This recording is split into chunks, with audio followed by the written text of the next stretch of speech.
I was lucky enough to catch the new Dungeons& and Dragons movie Honor Among Thieves at a pre-premiere here in Denmark yesterday. This review will be spoiler-free. I'm not going to spoil anything about the plot. I'll mention characters and stuff, but only things you've seen in the trailers. Now, first and foremost, this is a very fun movie. They have put a lot of humor into the movie.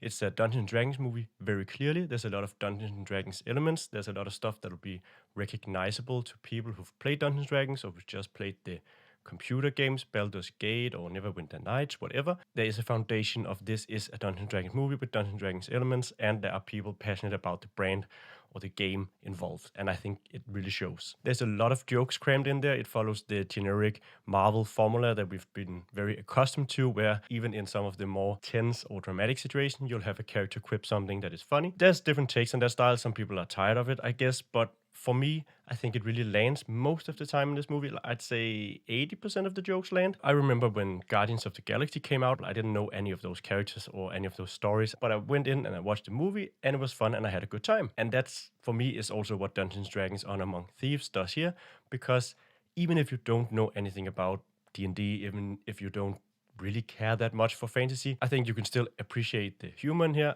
I think you can still laugh at the quips and the jokes, and you can appreciate some of the action and the sort of adventurous stuff that is going on. You don't necessarily have to be a Dungeons and Dragons fan or player, and I think that really helps make sure that this movie can have a broader appeal. Now, talking about the action and the CGI, I think that for the most part, they actually landed pretty well. The scenes that you can tell that they really put some effort into, they look really good. You could tell in some places that maybe they sort of ran out of the CGI budget, but as a whole, I think that the CGI in this movie is blockbuster worthy. It's not something where I came out of the theater at any point thinking, oh, this was really bad.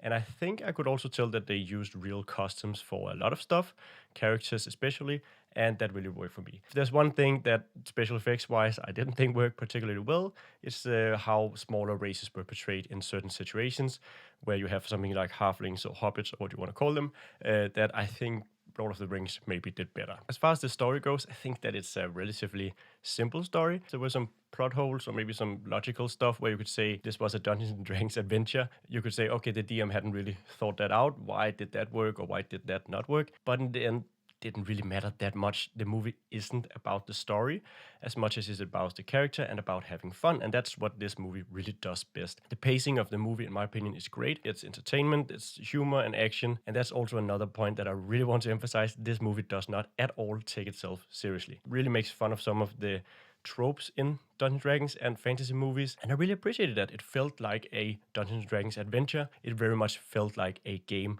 with all the weird and wonky and fun stuff. And the highlights for me, far as humor goes, were definitely Chris Pine. He really carried the movie. He's also very much the heart and soul and fun of the movie. Hugh Grant was great, and Sophia Head, who was in this movie playing a female villain, was also really great. So overall, what do I think of the movie? For a Dungeons & Dragons movie, this is hands down, clearly, no questions asked, the best Dungeons & Dragons movie we've ever gotten. It has the best effects, it's the most fun, it has the best acting, it's just the best movie overall.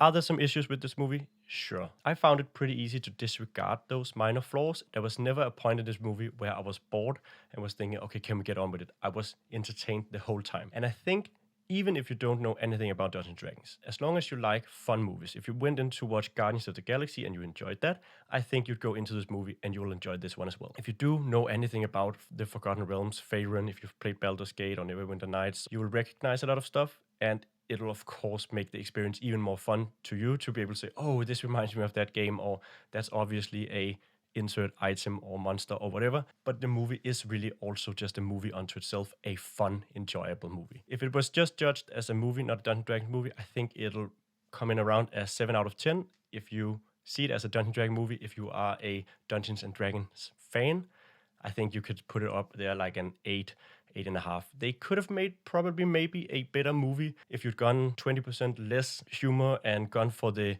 more Lord of the Rings feel.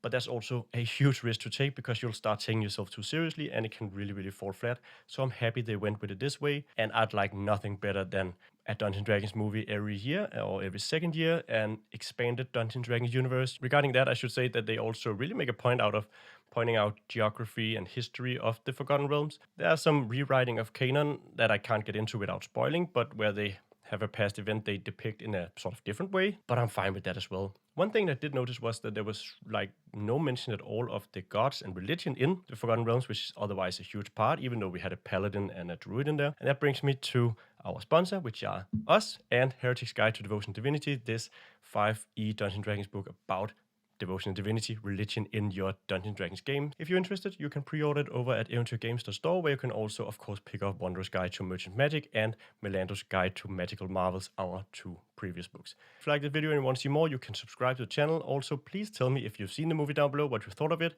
what are your expectations, why are you going to see it, why are you not going to see it, all that, leave that in the comments down below. Beyond that, there's not a whole lot left to say, except thank you so much for watching, and I hope that I'll see you in the next video.